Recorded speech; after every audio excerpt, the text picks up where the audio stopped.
Oui, de la k'a fɔ n ka vocal dɔ la n ko mercenaires b'an ka yɔrɔ la yan donc population mɔgɔw sɔrɔla k'a fɔ ko fala kɔfɛla nin na ko avion bɛ jigin su caman donc mɔgɔw yɛrɛ y'a kɛ Mali avion de ye donc sûrement c'était pour déposer les mercenaires parce que mɔgɔ kelen tɛ mɔgɔ fila tɛ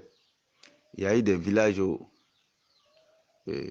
qui ont été assiégés par des mercenaires u bɛ anglais dɔrɔn de fɔ mɔgɔw sɔrɔla min y'olu fɔ an ye et ne ka ekɔliden dɔw delila ka minɛ mɔgɔ minnu y'u minɛ c'est des anglophones u bɛ anglais de fɔ donc maintenant ni dugu jɛra u bɛ yala yala u bɛ taa mɔgɔw bali ka baaraw kɛ ka forow jeni et après u bɛ taa jigin wo in kɔnɔ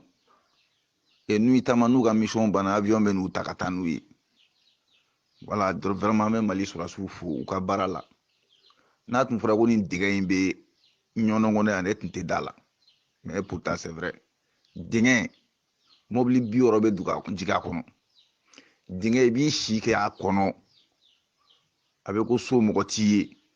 wa pour i ka dingɛ in nasɔrɔ armée tun tɛ sɔn ka taa parce que a bɛɛ mini u yɛrɛ de b'a sira don u ye fan bɛɛ mini bon mɔgɔ mɔgɔ ye ba tigɛ k'i bɛ taa fala in yɔrɔ la u y'i faga i kɔni ɲɛnama ma taa ka segin donc parce que yɔrɔ in tun contrôlé don territoire contrôlé a yɛrɛ nana se sɔrɔdasi tɛ se ka taa civil tɛ se ka taa mɔgɔ si tun tɛ se ka taa yɔrɔ nin na ja nin dingɛ in de tun bɛ yen vraiment an bɛ transition fo minnu ye avion ɲini ka di Mali ma an b'u fo baarakɛlaw don an b'u kɔ an ka dɛmɛ b'u ye fɛnɛ merci hakilina jiginna armée ye attaque kɛ avion ni dugumamɔgɔw n b'a fɔ aw ye k'u taara bɔ dingɛ dɔ de kan an b'a fɔ min ma ko tunnel ou bien an b'a fɔ ko souterrain c'est à dire que dingɛ dɔ de tun seginnen bɛ mɔgɔ ninnu bolo ye mobili 60 ni kɔ de bɛ se ka don a kɔnɔ c'est à dire que dingɛ i bɛ se k'i ka adamadenya bɛɛ kɛ dingɛ in kɔnɔ quoi mobili 60 ni kɔ de bɛ se ka don dingɛ in kɔnɔ pick-up maintenant an y'a faamu sisan mɔgɔ ninnu kuma dɔ la i bɛ rebelle ka mobili ye ɲɔgɔn quoi 50 60 mais u bɛ bari ka tunun quoi mɔgɔ t'u ta yɔrɔ dɔn an b'a fɔ k'u taara Moritani an b'a fɔ ko u bɛ avion ta sufɛ ka wuli ja mɔgɔ ninnu bɛ dingɛ de kɔnɔ u bɛ attaque kɛ dɔrɔn u bɛ taa yen fan fɛ dɔrɔn u bɛ don dingɛ in kɔnɔ yen u ka fɛn bɛɛ b'u sɔrɔ sufɛ u ka minɛnw bɛ jigin avion na mɔgɔw sɔrɔla k'a fɔ ko sufɛ avion dɔw bɛ jigin yɔrɔ ninnu na olu yɛrɛ tun an y'a mɔgɔw y'a kɛ armée malienne ye mais u ka marifaw ni u ka vivres n'u ka fɛnw bɛ jigin a bɛɛ bɛ jigin dingɛ in kɔnɔ yen donc u bɛ minɛli fɛn fɛn kɛ ka mɔgɔw ɲɛ siri u bɛ taa jigin dingɛ in kɔnɔ yen bon dingɛ in kɔnɔna parce que yɔrɔ nin tun tigɛlen don mɔgɔw la mɔgɔ tun tɛ dingɛ in dɔn parce que dingɛ in a maskelen don a bɛ tu la cogo min na mɔgɔ tun tɛ se ka don donc u bɛ attaque kɛ dɔrɔn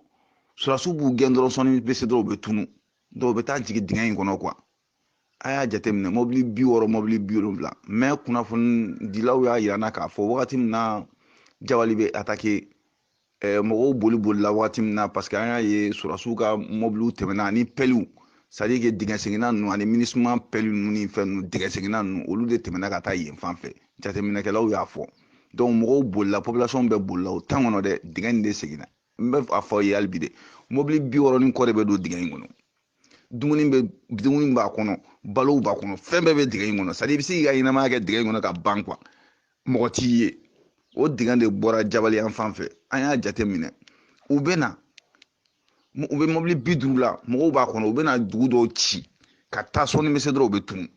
mɔgɔ taara sira o sira fɛ bon sɔrɔdasiw y'o baara de kɛ vraiment an nisɔndiyara quoi ne yɛrɛ ne ye temps sɔrɔ n bɛ taa dingɛ nin lajɛ quoi mɔgɔw y'a fɔ an ye cogo min na hali kunun ni Jabali office directeur de zone komi u bɛ sigi an ka yɔrɔ la n bɛ baro kɛ office ka service min bɛ Jabali o directeur de zone kunun an yɛrɛ tun bɛ baro la a tun bɛ k'a ɲɛfɔ an ye i tɛ se ka dingɛ nin ye k'a fɔ kabako don quoi mais dingɛ nin seginna a mɛnna quoi bolo fana ma segin machine de y'a segin bon a y'a ye janfa min donnen don Mali ma k'a fɔ ko minnu nana an dɛmɛ ko réellement k'u nana an dɛmɛ nkalon don bon mɔgɔ min ye dingɛ nin sigi dingɛ in sa wagati min na o ye Jabali bɔ yen wagati min na dingɛ nin seginna c'est à dire que kɛlɛ in n'a bɛnna a mɛnna quoi kɛlɛ in u bugulen ma hakili de kan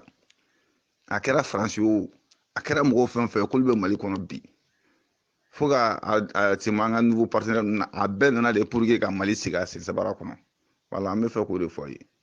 donc u ye mɔgɔw fɛn fɛn minɛ u b'i minɛ dɔrɔn ka taa munumunu ni ye ka taa jigin ni ye dingɛ in kɔnɔ i tɛ foyi faamuya dingɛ belebele mobili 60 de bɛ don dingɛ in kɔnɔ mobili 60 nin kɔ u ye min f'an ye surasiw ka minɛ minnu bɛ minɛ ani fɛn ninnu mɔgɔ tun tɛ se ka ninnu dɔn quoi parce que n'i taara fala in kɔfɛ dɔrɔn u bɛ mugu ci la cɛ si tɛ yen k'e ye fala in tigɛ k'e taara k'i ɲɛnama seginna bon nin ko de tun labɛnnen don ye nin ko de labɛnna tunnel dingɛ tunnel tɔw b'a fɔ min ma ko tunnel souterrain mobili 60 ni kɔ de bɛ don a kɔnɔ bɛɛ rebelle ninnu kuma dɔw la u ye dugu fɛn fɛn ci mobili 50 de b'u bolo mobili 60 mais sɔɔni bɛ se dɔrɔn u bɛ tunu an yɛrɛ tun b'a fɔ ko avion de b'u ta sufɛ quoi mais avion tɛ dingɛ de tun seginnen bɛ u bɛ don u jigi dingɛ de kɔnɔ farafin ma nin sigi maliyɛn ma nin sigi tubabuw de ye nin sigi parce que pelle dama min tɛmɛna MINUSMA ka dingɛ seginna min tɛmɛna a ka ca faransi ka dingɛ seginna min tɛmɛna a ka ca jabali cira mɔgɔw bolila ɲɔnɔw boli ni fɛnw bolila an kɔni y'an sigi de n'an bɛ sa an bɛ sa n'a bɛ kɛ min a bɛ k'an tɛ taa yɔrɔ si o tan de kɔnɔ u taara dingɛ in segin kabako de don ne yɛrɛ b'a ɲini ORTM fɛ u ka dingɛ in filmer maliyɛn bɛɛ k'a ye janfa min tun donnen don Mali ma merci ala ka bi yɛrɛ